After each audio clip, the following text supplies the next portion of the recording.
Welcome to the channel. In today's video, we're going to be doing an oil change on this K1600. The first thing we are going to do is loosening the drain plug. The drain plug is located at the bottom of the oil pan. So we're going to put an oil tray underneath, and with an 8mm Allen socket, we're going to loosen up the drain plug here. And also, this engine is a dry sump motor, so the base, the bottom of the oil pan is actually the bottom of the oil pan is actually the sump. So when you undo the bottom drain plug here, you're not actually going to get all the oil out. There's a second drain plug up. There's actually kind of like a second oil pan in this engine. If you look closely here, there's kind of like two layers right there, and there's a second oil pan. So the second drain plug in the second oil pan is going to be like the engine drain, and the bottom drain plug here is going to be the sump drain. While that is draining, we're going to go ahead and remove our oil filter here. So oil filter is located right by your shift lever down by your foot. So if you use an oil filter wrench, this style oil filter wrench, if you have one of these, super helpful. It's a normal traditional oil filter wrench. You'll kind of find that it's really tricky to get this filter off because the shifter's kind of in the way. And if you have one of these, it's nice and low profile. Take the oil filter off, make sure our oil filter gasket is in there, and then this surface is bare and the gasket didn't stick to that surface there. We will now go ahead and spin a fresh oil filter onto here. Now before you guys go in the comments and say, well, you didn't fill the oil filter up with oil before you spun it on. It's pretty hard to do that because the oil filter goes on horizontally. So that gets spun on there and then tightened up. This doesn't have to be super tight, but just, half turn or so past hand tight. So here's kind of the messy part. So what we're gonna do, kind of have to move the drain pan out of the way, use a 5mm long Allen, has to be a long Allen, reach up in there, and you'll feel the Allen engage onto that drain plug up there. This is actually a real little drain plug up there. So oops, kind of bumped the camera there. Loosen that, and then not super tight, kind of move the drain pan back under here, and then take this off. It's pretty much impossible to not make a mess doing this. Slowly lower it down, and then there's this little drain plug. 5mm Allen on the end of that. So we'll set that aside. Also, there's no crush washer on this drain plug. Now that it has finished draining, we can go ahead and reinstall our drain plug on the 5mm long Allen, kind of thread it up in there, feel that engage. And there is no possible way to drop this 5mm screw when you're putting it up there and have it like fall into the engine. There's little fingers along this hole there that would prevent that. So this doesn't need to be super tight, just has to be snugged up.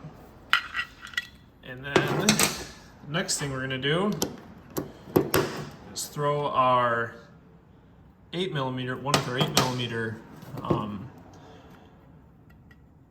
hex on there. And then there's a little crush washer up here. We're gonna wanna replace that crush washer with a new one.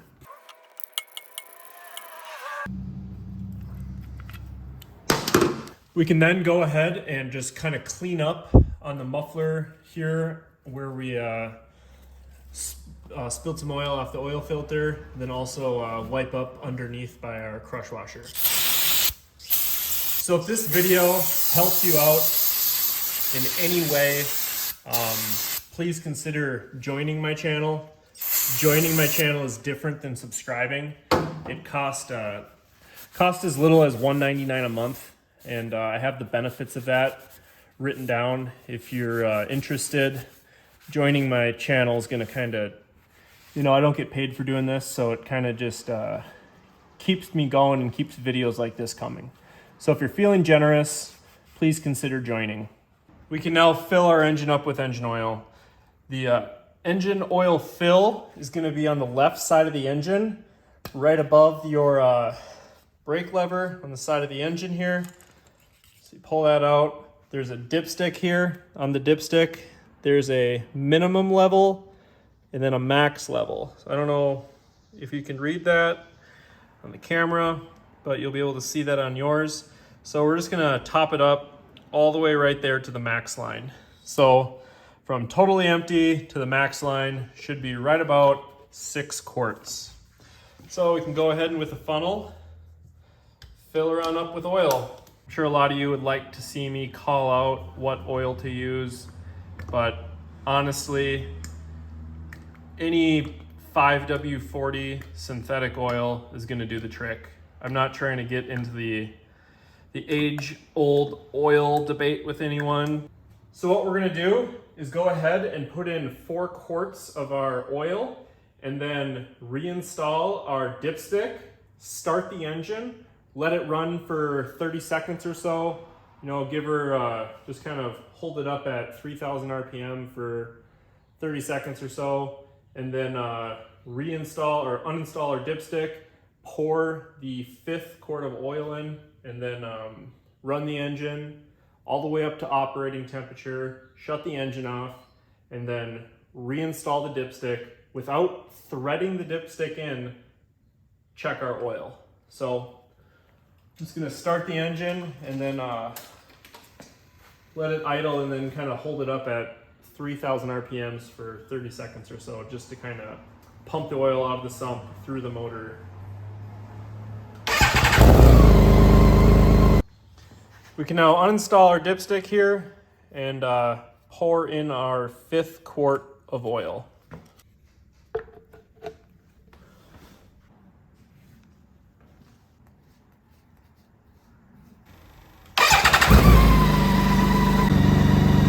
We can then just idle our bike all the way up to operating temperature. Now that our engine's been all the way up to operating temperature, the engine's pretty hot right now. I just let it idle until the radiator fans kicked on. So what we're gonna do is take our dipstick out, clean it up a little bit so it's nice and free of oil so we can get an accurate reading.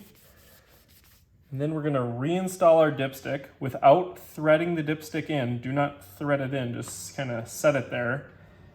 Pull it out. You can see the end of the dipstick filled all the way up right to the max at operating temperature. Then we can go ahead and reinstall our dipstick and you're good to go.